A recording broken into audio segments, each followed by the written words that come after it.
제16장.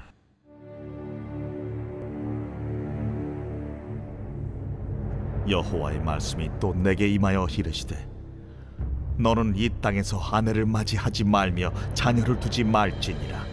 이곳에서 낳은 자녀와 이 땅에서 그들을 해산한 어머니와 그들을 낳은 아버지에 대하여 여호와께서 이와 같이 말씀하시오니, 그들은 독한 병으로 죽어도 아무도 슬퍼하지 않을 것이며 묻어주지 않아 지면의 분토와 같을 것이며 칼과 기근에 망하고 그 시체는 공중의 새와 땅의 짐승의 밥이 되리라. 여호와께서 이와 같이 말씀하시되, 초상집에 들어가지 말라. 가서 통곡하지 말며 그들을 위하여 애곡하지 말라. 내가 이 백성에게서 나의 평강을 빼앗으며 인자와 사랑을 제함이라. 여호와의 말씀이니라. 큰 자든지 작은 자든지 이 땅에서 죽으리니 그들이 매장되지 못할 것이며 그들을 위하여 애곡하는 자도 없겠고 자기 몸을 베거나 머리털을 미는 자도 없을 것이며 그 죽은 자로 말미암아 슬퍼하는 자와 떡을 떼며 위로하는 자가 없을 것이며 그들의 아버지나 어머니의 상사를 위하여 위로의 잔을 그들에게 마시게 할 자가 없으리라. 너는 잔치집에 들어가서 그들과 함께 앉아 먹거나 마시지 말라. 만군의 여호와 이스라엘의 하나님께서 이와 같이 말씀하시니라. 보라, 기뻐하는 소리와 즐거워하는 소리와 신랑의 소리와 신부의 소리를 내가 네 목전 네 시대에 이곳에서 끊어지게 하리라. 내가 이 모든 말로 백성에게 말할 때에 그들이 내게 묻기를, 여호와께서 우리에게 이 모든 큰 재앙을 선포하심은 어찌 됨이며 우리의 죄악은 무엇이며 우리가 우리 하나님 여호와께 범한 죄는 무엇이냐 하거든, 너는 그들에게 대답하기를, 여호와께서 말씀하시되 너희 조상들이 나를 버리고 다른 신들을 따라서 그들을 섬기며 그들에게 절하고 나를 버려 내 율법을 지키지 아니하였음이라. 너희가 너희 조상들보다 더욱 악을 행하였도다. 보라, 너희가 각기 악한 마음에 완악함을 따라 행하고 나에게 순종하지 아니하였으므로 내가 너희를 이 땅에서 쫓아내어 너희와 너희 조상들이 알지 못하던 땅에 이르게 할 것이라. 너희가 거기서 주야로 다른 신들을 섬기리니 이는 내가 너희에게 은혜를 베풀지 아니함이라 하셨다 하라. 이번 한 주간도 하나님과 동행하시면서 큰 은혜와 평강을 누리시기를 주님 이름으로 축복합니다.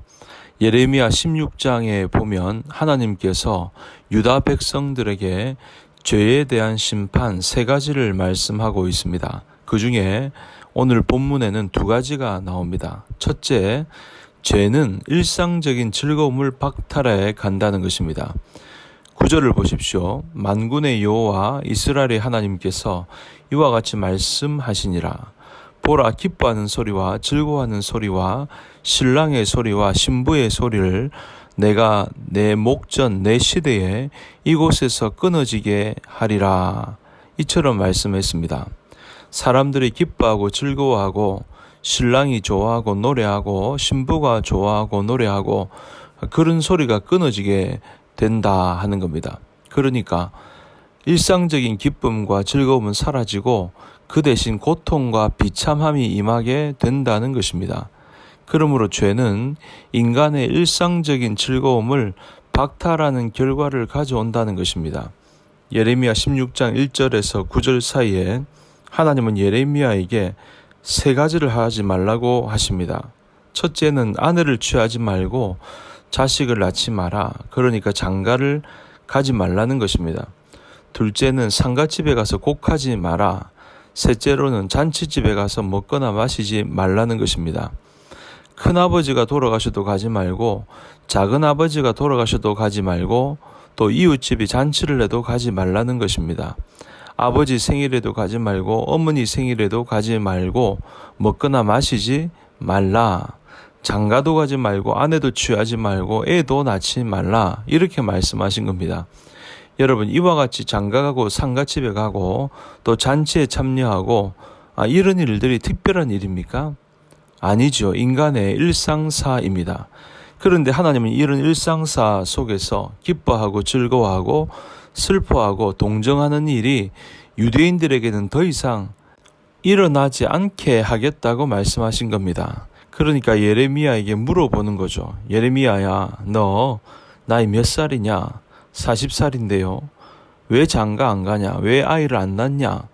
내가 장가 안 가고 애를 안 낳는 이유는 장가 가서 아내를 취하고 애를 낳아봐도 내 아내가 병으로 죽을 거고 자식이 칼에 맞아 죽을 거고 매장도 못하고 다 포로가 되어서 다 죽을 건데 내가 뭐하러 장가 가겠습니까? 이렇게 삶으로 말하라는 것입니다. 예레미야, 너는 왜 큰아버지가 돌아가셨는데도 초상집에 안 가냐? 예, 앞으로 유다 백성들은 초상 치르는 일도 없을 겁니다. 장례식도 치르지 못하는 신세가 될 겁니다. 그걸 말하려고 가지 말라는 것입니다. 예레미야야, 왜 너는 아버지 생신에도 가지 않느냐? 예, 앞으로는 우리 유다 민족이 생일도 치를 수 없고 잔치도 치를 수 없는 때가 올 것입니다. 그걸 말로 하면 못 알아들으니까 실감이 나지 않으니까 삶으로 보이라는 겁니다. 여러분, 죄는 이처럼 일상적인 기쁨을 빼앗아 가는 것입니다.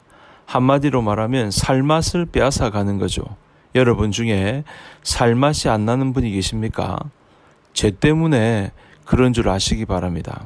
죄는 살맛이 안 나게 만드는 것입니다. 두 번째로, 죄는 하나님의 은혜를 박탈해 간다는 것입니다. 13절 후반에 보니까 내가 너희에게 은혜를 베풀지 아니함이라 하셨다 하라. 10절에서 유다 백성들이 질문을 합니다. 내가 이 모든 말로 백성에게 말할 때에 그들이 내게 묻기를 여호와께서 우리에게 이 모든 큰 재앙을 선포하시면 어찌 됨이며 우리의 죄악은 무엇이며 우리가 우리 하나님 여호와께 범한 죄는 무엇이냐 하거든. 마치 죄가 없는 사람이 질문하듯이 우리의 죄가 무엇이뇨? 하나님이 왜 재앙을 선포하시느뇨? 하나님은 왜 죄 없는 순진무구한 사람들에게 왜 재앙이나 선포하시는 상식 없는 하나님이시뇨? 이런 파렴치한 질문을 하고 있는 것입니다. 우리의 죄악은 무엇이며 또 하나님께 범한 죄는 무엇이뇨? 죄를 범했는데도 순진해서 모르는 것처럼 이런 아주 뻔뻔한 질문을 하고 있는 것입니다. 하나님은 이런 파렴치한 질문에 대답을 하시는데 11절입니다. 너희 조상들이 나를 버리고 다른 신들을 따라서 그들을 섬기며 그들에게 절하고 나를 버려 내 율법을 지키지 아니하였음이라. 유다 백성이 무슨 죄가 있습니까? 그러니까 너희 아버지가 죄를 지었다. 너희 아버지들이 나를 버리고 다른 신을 쫓았다. 나를 섬기지 아니하고 내 법을 지키지 아니했다. 너희 아버지 나를 버렸다. 그러니까 유다 백성들이 이렇게 말합니다. 그러면 우리 아버지가 죄를 지었으면 아버지에게 벌을 줄 것이지 왜 우리에게 벌을 주는 것입니까? 12절에 하나님이 이렇게 대답하십니다. 너희가 너희 조상들보다 더욱 악을 행하였도다. 보라, 너희가 각기 악한 마음의 완악함을 따라 행하고 나에게 순종하지 아니하였으므로 너희 아버지도 죄를 짓고 너희는 더 악한 죄를 지었느니라. 30년 전에 사회가 악했으면 30년 후는 좋아져야 할 텐데 더 악해지고 앞으로 30년 후는 더 악해지고 그렇게 된다는 것입니다. 이처럼 죄는 전염성이 있고 시대가 더해질수록 더 악해지는 증가성을 갖게 된다는 것입니다. 아버지는 죄를 짓고 아들은 더 죄를 짓고 손자는 더 죄를 짓고 죄가 교정되고 개선되기는커녕 심화되고 악화된다는 것이죠. 그러므로 하나님의 은혜를 거두어 가신다는 것입니다. 그러므로 죄는 하나님의 은혜를 거두어 가는 원인이 되는 것입니다. 이처럼 죄는 일상적인 즐거움을 박탈해 가고 하나님의 은혜를 거두어 가는 것입니다. 여러분, 우리는 죄에서 돌이켜 죄를 회개해야 할 줄로 믿습니다. 그럴 때 삶의 모든 짐들이 벗겨지고 일상적인 즐거움이 회복이 되며 하나님의 은혜를 풍성하게 누리게 될 것입니다. 저와 여러분들이 죄에서 돌이켜 이러한 은혜를 누리기를 주님의 이름으로 축복합니다. 심화되고 악화된다는 것이죠. 그러므로 하나님의 은혜를 거두어 가신다는 것입니다. 그러므로 죄는 하나님의 은혜를 거두어 가는 원인이 되는 것입니다. 이처럼 죄는 일상적인 즐거움을 박탈해 가고 하나님의 은혜를 거두어 가는 것입니다. 여러분, 우리는 죄에서 돌이켜 죄를 회개해야 할 줄로 믿습니다. 그럴 때 삶의 모든 짐들이 벗겨지고 일상적인 즐거움이 회복이 되며 하나님의 은혜를 풍성하게 누리게 될 것입니다. 저와 여러분들이 죄에서 돌이켜 이러한 은혜를 누리기를 주님의 이름으로 축복합니다.